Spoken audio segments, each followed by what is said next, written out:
sorry, I made a mistake. That's a huge mistake. I don't know where I got south from, but you know, it happened. North Philly!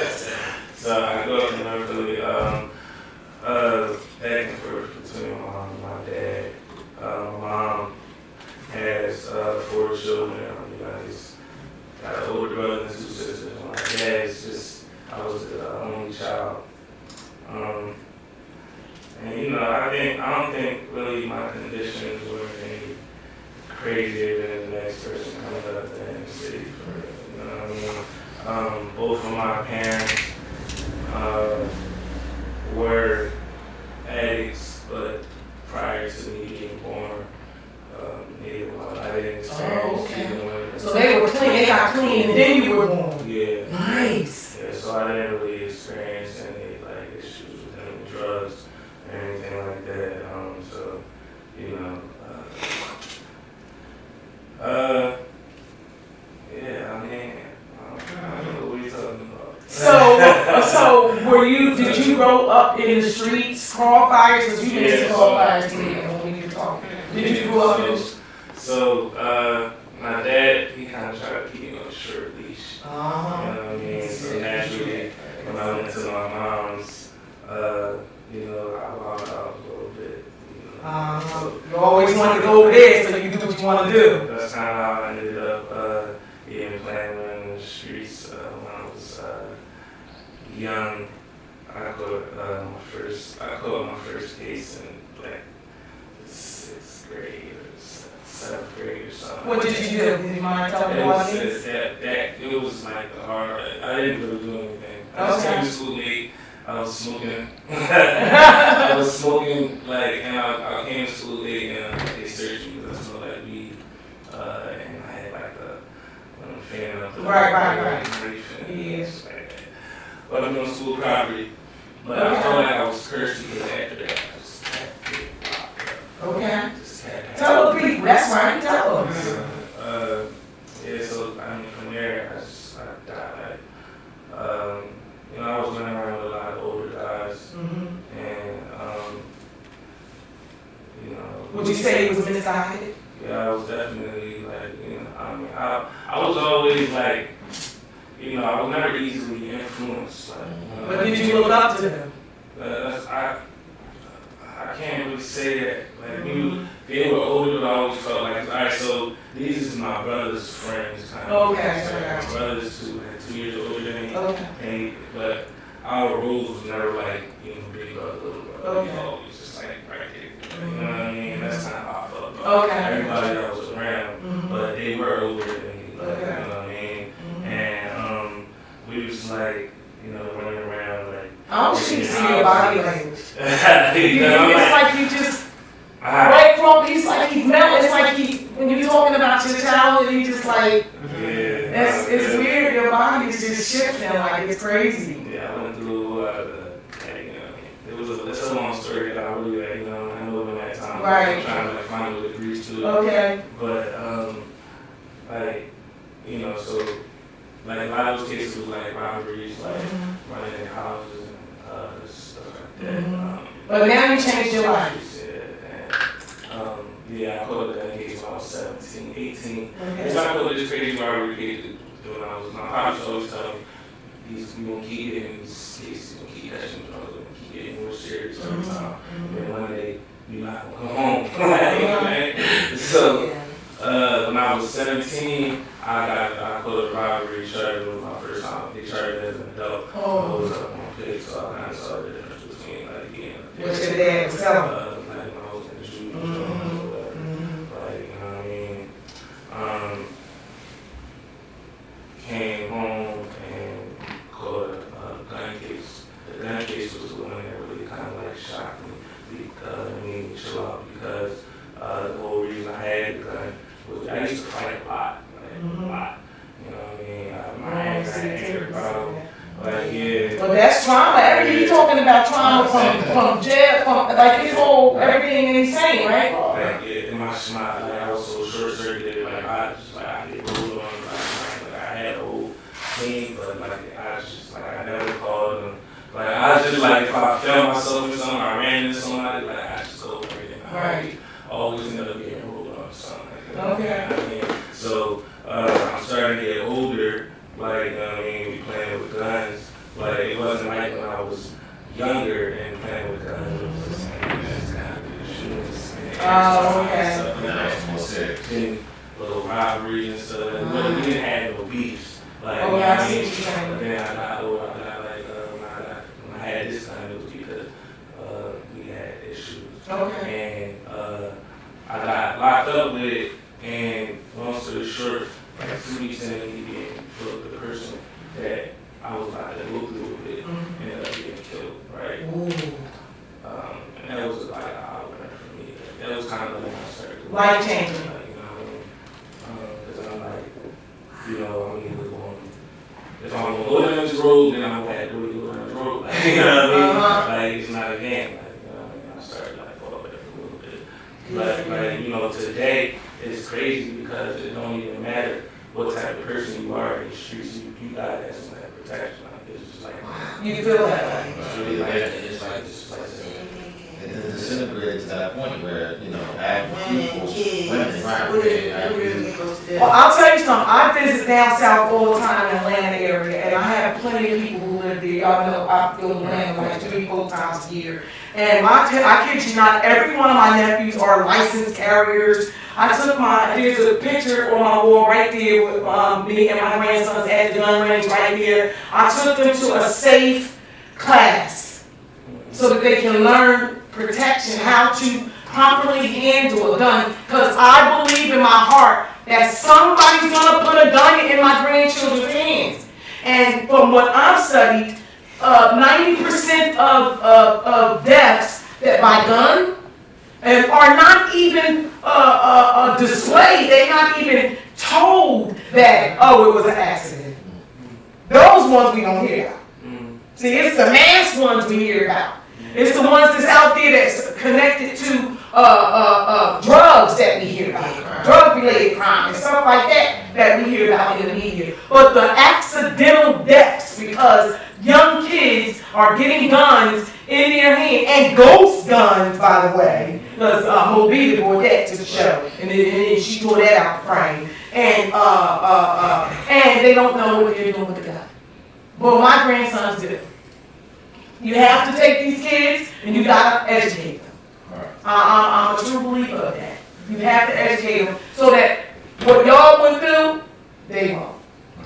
They won't. When we did share, she said gun violence is big business. That's it, she said? When she said that, it blew my mind. Like, gun violence is big business.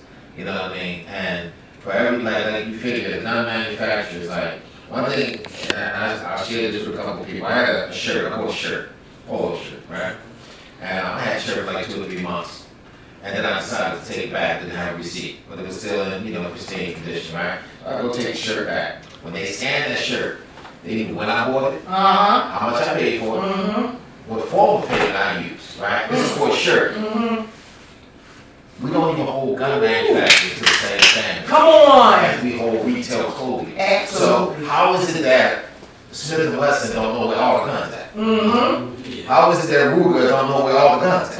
You know what I mean? And it makes no sense. But when she said that it's big business, it's way bigger than we think. So what is kind of known in the media, what's propagated all over the place, is this black on black crime. But like, nobody's black name is on the pistol. Like, not one.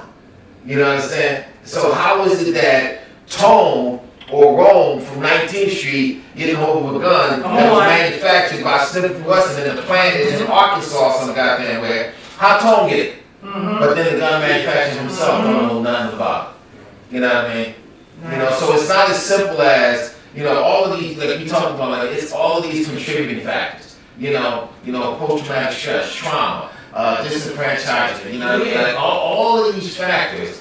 But at the end, it's big business. And like you said, probably like private prisons. Like prisons, this is where the money is, right? So that's what it's all connected. And y'all know why I wrote a book. I wrote 2 books. Yes. First book, who was the best rapper DJs in the eyes? I wrote that 10 years ago. is titled What's Free? And then again, worked on paper. And in that book, I use a therapeutic analysis of legal challenges and some of his themes and some of his songs to explore how hip-hop culture has been impacted by mass incarceration, gun violence, and opioid epidemic. See, I believe that this violence can't be stopped. It's too late. This has been brought, I mean, it took 50 years to get people to have values like this. And it's going to take just as long to change them. You know what I mean? Because the guns aren't the problem. Guns aren't the problem. They aren't. If you take every gun off the streets in the United States, people are so violent in their values, they kill each other with homemade weapons. Right. There ain't no guns in jail, but people still wrecking up there. So it's not the guns. It's our values about violence. So what has to change is we have to become internally motivated to realize that we don't want to do that. Because when you're internally motivated, you can have 20 guns sitting right there. But if I respect this brother, if I respect this sister, I'm not going to do it. So I don't have to blame the gun companies. I'm not going to buy the guns. And when you don't buy the guns, they lose money. So that's going to take years. And I believe that through what we're doing here, each one teach one. The sound point. That's right. You talk to your folks, and they start developing some better ideas. They talk to their folks, and it just goes like that. And that's what I'm saying. That's the only thing that's going to happen. Thank you very much. You guys heard it. Ron Crawford, he's our expert tonight. He's the hip-hop therapist. He's the specialist. He's the author of 2 wonderful, wonderful books.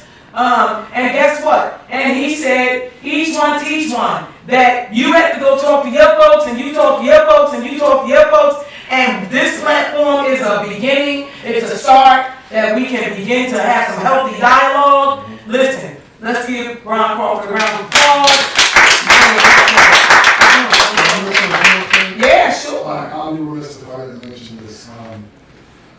I'm a mental health therapist, but I'm positioned at a drug and alcohol agency, which is perfect because the people that I deal with, young people of color. And when I say young, I don't mean kids. I mean younger than me.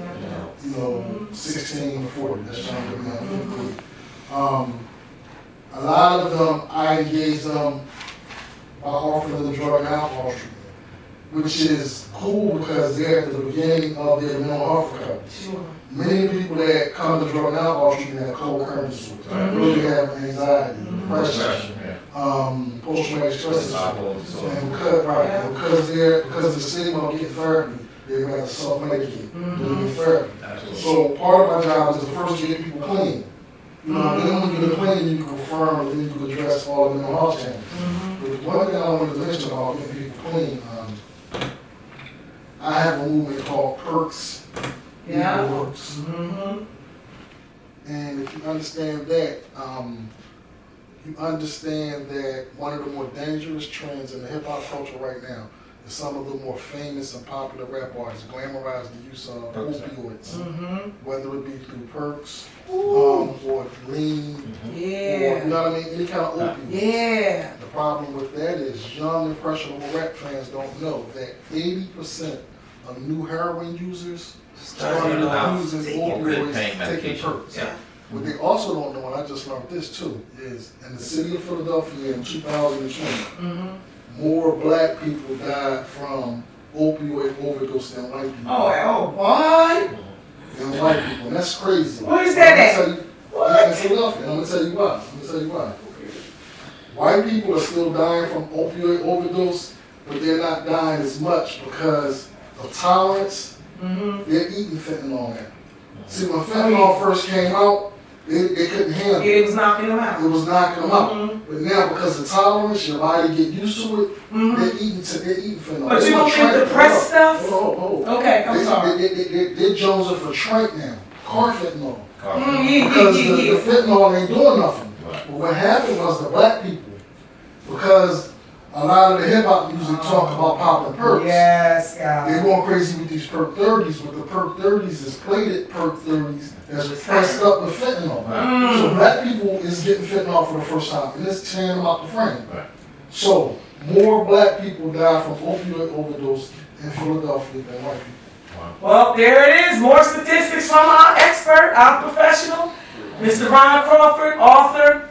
Wow, this is just blowing my mind. This is really good.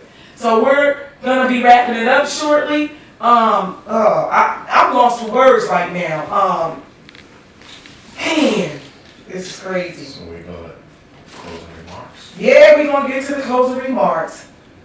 Criminal cases, 10 shots, watch out for the weapon, $1 trillion baby, the Valleyway. Oh, Trill be killed. I love when you say, oh my God.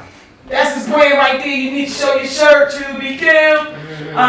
Listen, Sneaky Link, all that. Okay, Drill John, you know, like ain't nothing to it, you're stupid high, all that. Like, I had to say it, you know what I mean? Keep doing what you're doing.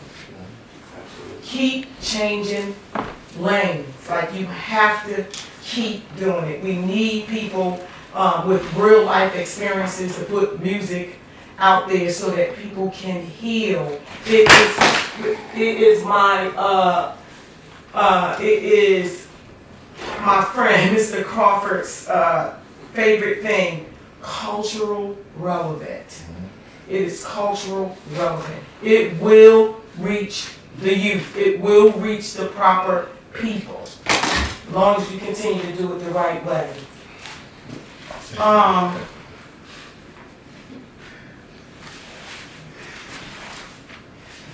Back to the queen. Back to the first lady, y'all. Any closing remarks, first lady? How'd you enjoy the set, too? I really enjoyed it. I enjoyed the mini mansion. It's really beautiful. I enjoyed the chats. Closing remarks. I don't have any. I wish I had a solution for gun violence in Philly, but I would have to agree with Mr. Crawford when he says that it's probably really too late. And I really think it's a cultural thing. I think that violence is in the black community is glorified. You know, it's not really shunned upon for you to be a gangster. Nobody really acts like that. It's like you grow up like this. Your cousins, your uncles, they drug dealers, they hustlers. Nobody shuns them. The family don't say, we ain't bringing to get money. He ain't allowed at Thanksgiving. That's not how we are. Right. That's cool. You know, I seen my mom fight when I was young. She don't take nothing from nobody. What y'all think I'm gonna do? I'm gonna fight. And it's funny that you said they're not allowed at Thanksgiving and stuff like that, but that's up there that they won't. They still can come and bring their guns and the weed and everything else. Absolutely. But the person that's on the heroin and stuff, they can't come. Yeah. They're shocked. Yeah. See what I'm saying? Right. See what I'm saying? So So. thank you for your closing remarks. Let's give another round of applause for the number one Tanya! First lady. First lady on deck, baby. I appreciate that. And thank you for raising such a fine young woman. You know, and I love you, and I love, he's gonna take all credit, okay? And I love your son. We have our own relationship, just so you He's know. an awesome kid. Just so you know, we have our own relationship. I'm gonna say that. Yeah, you going last. Thank you. Could you let me have my show? Yeah, make sure you get that, please. Yeah, because I'll hold that against you for the next 20 years. Last remarks before y'all spit, because y'all know y'all gotta spit something. How'd you enjoy the show? I did enjoy it, and it is very nice in here. You know, I'm always down to be a part of the solution. I think that's generally the solution, is to, you know, control what you can control, be a part of the solution in your own way. You know what I mean? And whatever that means to you. And if we all like work in a solution, then, you know, things will work out for the better. You heard what Blizzy said? Right here on Bring It to the Table. Blizz said, do what you can do. Do your part, people. Do your part. Move towards the solution. Stop the gun violence. Stop the violence, please. Co-host. Last words, baby. Yeah, I just want to thank everybody, especially Lauren and One chain. One Gang, excuse me, and Trills. You know, because to get a perspective from the younger people, it helps. Thank Mr. Crawford for sure for his insight. Something that's sticking to me is like just how we are, like we devalue life at this point. You know, like it's crazy, and I think that more self-love would lead to more love of your fellow man, which would lessen the kind of stuff that goes on. But because there's no self-love, and I was saying, me and Trill was having a conversation prior to everyone getting here about how, so many young men who don't have like a lot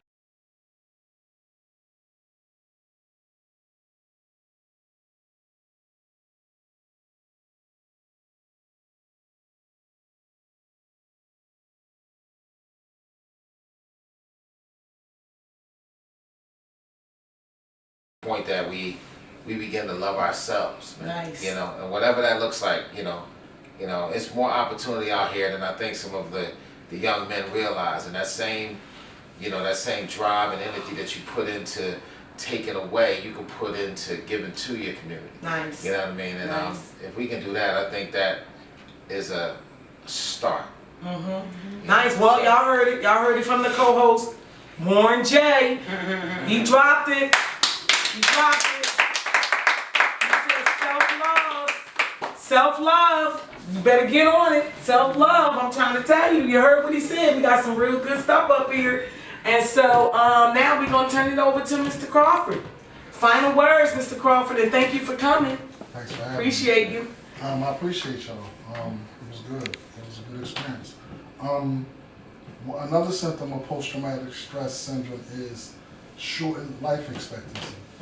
I don't expect to be here past 20. So if I don't expect to be here past 20, I'm gonna go hard. But if I knew I was gonna be here to 60, I would move differently. And since I know I ain't gonna be here, that's what you was just talking about. Nice. We need therapy. It's just people don't like therapy because they think it's corny or whatever. So I brought cultural relevance into therapy, Yes, and you that did. I make therapy not cool, but I'm a therapist. I'm not gonna have no shirt and tie. Can I say something about that one thing? I'm sorry, we worked together for a lot of years, and I used to challenge him on that, Warren. I used to say, no, get out of here with that hip hop. Ain't nobody trying to hit it. And he used to tell me, well, your traditional way and your textbook way ain't gonna work either. And we would be in a conference room just going at it.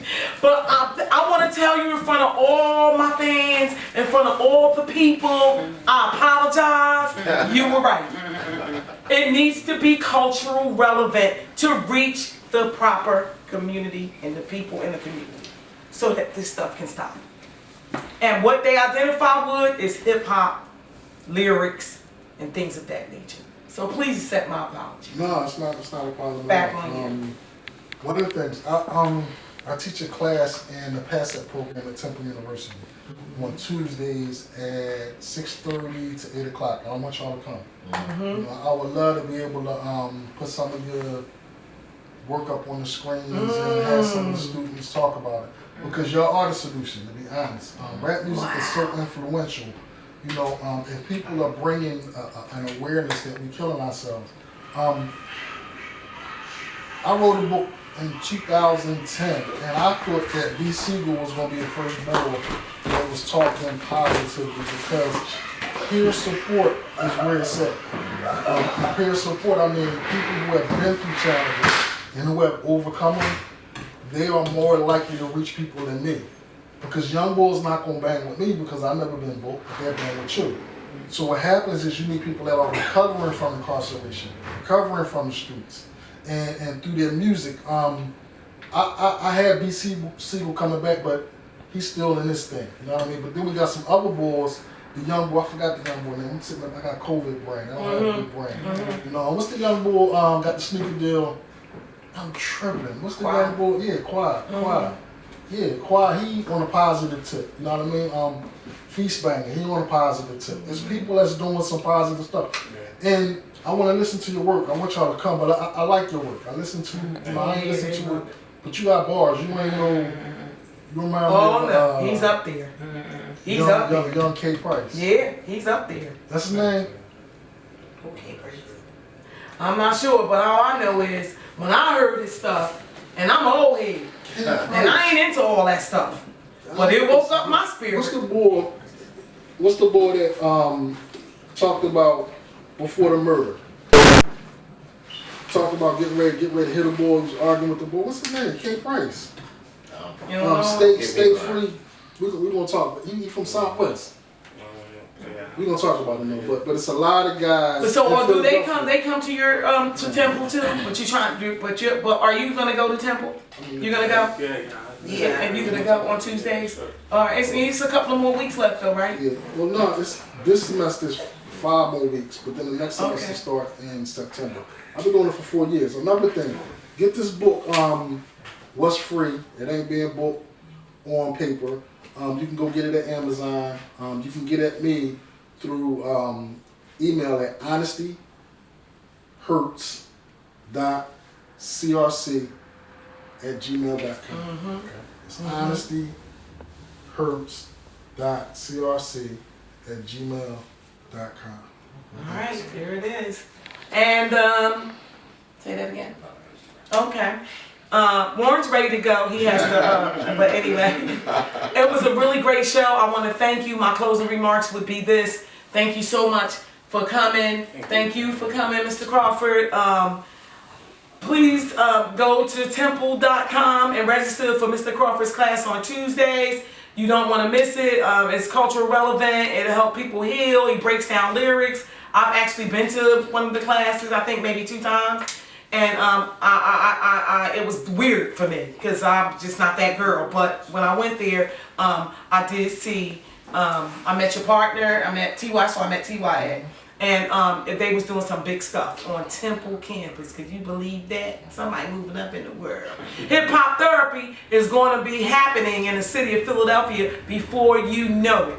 And remember, Mr. Crawford is the first person that I have ever heard of bringing that cultural relevant approach to the city of Philadelphia. So before we go, because Warren got to go, I want you to say something. Come on, give us a little something. All right. Yep, please. All right, so I'm gonna rap this because it's probably the cleanest rap I got. Okay. Oh, we gotta keep it clean too. No, my father is sitting here. Okay. So I'm not one chain gang popping nothing. Okay. That would be a good idea. Okay, this song is kind of, alright, I was telling my dad about this song because it's actually one of my most deepest songs. I cry writing this. I'm not gonna rap the whole thing, I'm gonna rap like a little bit. 16 words. Okay. But, okay, this is like my whole life in like one. Okay. Hope I don't cry. It's not Okay. that deep. Alright. I said, BV died and I quit school because I couldn't focus. After I get high, then I wake up. I still feel hopeless, mixing the 15 with the Patron, pill with the potion. Every time they see me, I'm litty. So they wouldn't notice. Wish my dad would have said something when he seen me dipping out. I'm sober now. He said he seen me dipping. He be tripping out. No, I was wrong for getting mad sometimes when he was flipping out. Felt like he trying to treat me like a kid. He said, come in the house. It ain't nothing for you in the streets, plus your son in the house. I remember being so fucked up, ain't one come in the house. I remember talking to my son about a bigger house. One where we ain't gotta hear no gunshots and run in the house. One where it's just you and me. Nobody else, just you and me. Little me, when I look at you, baby, I see 2 of me. Grandma tried to raise me right. She ain't know what to do with me. My abuela, you know I get on, I'm taking you with me. Oh.